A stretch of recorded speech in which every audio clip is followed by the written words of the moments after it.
What is going on, everybody? Jason here from Max Hanger. We're back with some more videos. Anyways, this is a review plus and my opinion on this, which is Family Guy crossover with The Simpsons. Now, this is official. It is a Family Guy episode, 1 hour special premiere, guys. Starting off the season. And I literally thought it was great. I would never expected anything less. For the show, sure, you know, there were some parts that, you know, they could have, you know, really made it more excitement, but just watching the whole thing in general was great, and I literally couldn't expect anything less of that show to be, like, any better, you know. The show was just great. Let's just go with that.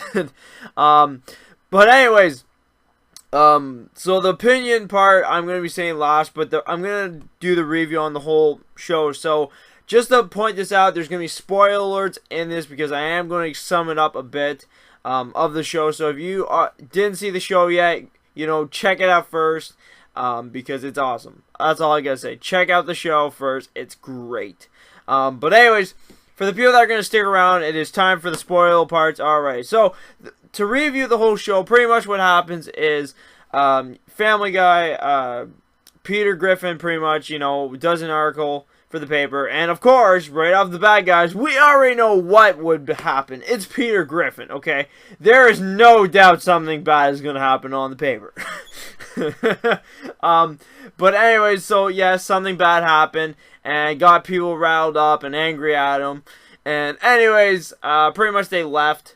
And they wanted to get out of town, make sure that to let this thing blow off, you know, for a bit, and then they'll come back and everything will be fine. So, but anyways, literally they go to a gas station and some guy takes the car, and literally I was really surprised at the end who stole the car this whole time.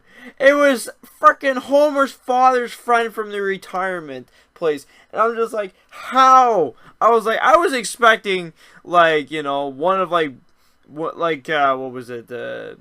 I think his name is Snake or something. The guy with the snake tattoo on his arm, anyways. Or, like, someone, like, that's a criminal person that's been in The Simpsons or whatever, you know? I was actually expecting something like that. But no, it was a freaking old man that needed the car because he was too embarrassed to have no pants on. And I thought that was pretty funny, but besides that, so they end up in Springfield. They're trying to find something to eat and stuff, and of course they meet up with Hapu, where pretty much, you know, if you have no money, get out of my store and don't buy, and, you know, try not to steal anything. And anyways, pretty much it sums it up. You know, Homer buys them donuts, and then they go back to his place. They, you know, they have a great time. You know, they're laughing, joking around and stuff. And anyways, pretty much they had this one funniest idea of trying to find the car because they knew right off the bat that the cops aren't going to do anything. And pretty much they proved that in the show that they are doing nothing for Peter Griffin. So, but anyways, so they came up with this idea about a car wash for stolen vehicles for free. Let's do a free car wash for stolen vehicles. So anyways, they ended up with tons and tons of cars apparently that were stolen. And most of the people that were criminal masterminds were all in stolen vehicles, which I was expecting one of them would have been, you know, in the car at least, like showing up at the end or whatever. But anyways, pretty much they were doing the car wash just like, you know, like all the girls would do for a car wash. And anyways, they were scaring all the people that brought their stolen cars to the car wash. And it was just getting really, really messed up with all, like, they had the most weirdest things and most weirdest reactions ever. And it was just great. It was just perfect. That's all I gotta say.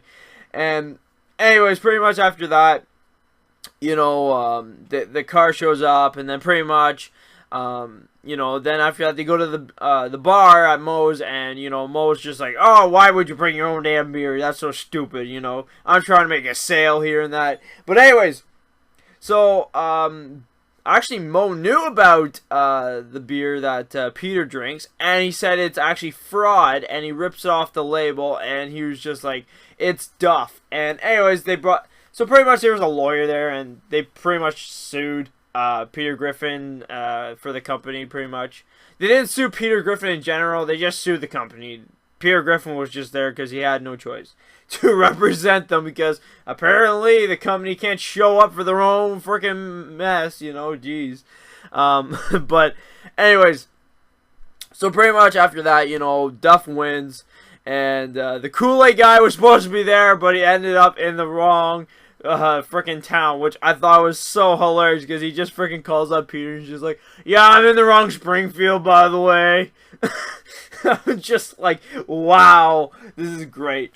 But anyways, then the biggest moment ever that I think that both sides of fans wanted to see the most was Peter Griffin versus Homer Simpson. There has been games where you could play as both of them, and I think this is the reason why they came up with this. And it literally got so intense, the fighting. It was even more like, it was, how could I say this? It was just a lot more, explosives and stuff like that. More fighting, longer, pretty much, than Peter fighting the chicken, in general. Like, it was way better than that. Like, it was just so intense. Like, they were at the point of death. I'm not even joking. They were at the point of death. The chicken and pretty much Peter Griffin. That fight, we already know pretty much off the bat that, that the chicken never dies, okay? That's the whole point. And it got to the point where, that the audience, like, even myself watching this, would have thought that one of them died. And I was just like, oh my god, they just killed the character. Like, how is this going to play off in their own show, or, this show, or whatever, But it turned out that no one died. But anyways, it was just great, and I really enjoyed it. And if you guys really enjoy it, don't forget to leave a comment down below. Your thoughts and opinions as well. So anyways, my opinion on this show was, literally, I would probably give this show literally probably a 9 out of 10. Or even a 10 out of 10 in general, because it was great. I loved it. The fighting was really amazing, and there was nothing to it. They pretty much made this episode for a crossover the best. They pretty much went all out for the fans, for both sides, for this, and it was great. And sure, like, I still thought it was so funny where they were like comparing each other, from the Family Guy version to the Simpsons version of the people, and it was just pretty cool to see stuff like that. So, but anyways, that's pretty much it for now, guys. Hopefully you guys enjoyed watching the video of my opinion and the review on the show. It's amazing, and hopefully you guys enjoyed it. I can't wait to see what else is going to be for a crossover. Like, maybe there could be more crossovers for different shows that everybody wants. You never know. Maybe Dragon Ball Z and Naruto might somehow show up. We don't know. I'm just saying this as a prediction. I'm not actually saying this is going to be true. So please don't get mad if you don't want to see that. I'm just saying for example, because everyone's saying they want that badly. So I'm just picking what fans want right now. But anyways, that's pretty much it for now, guys. Hopefully you guys enjoyed the video. And for more reviews on Family Guy, Simpsons, or anything that has to relate to TV shows or anything, please stay tuned for more on this channel, guys. And I'll see you guys all in the next episode. Peace out, everybody. Have a great day.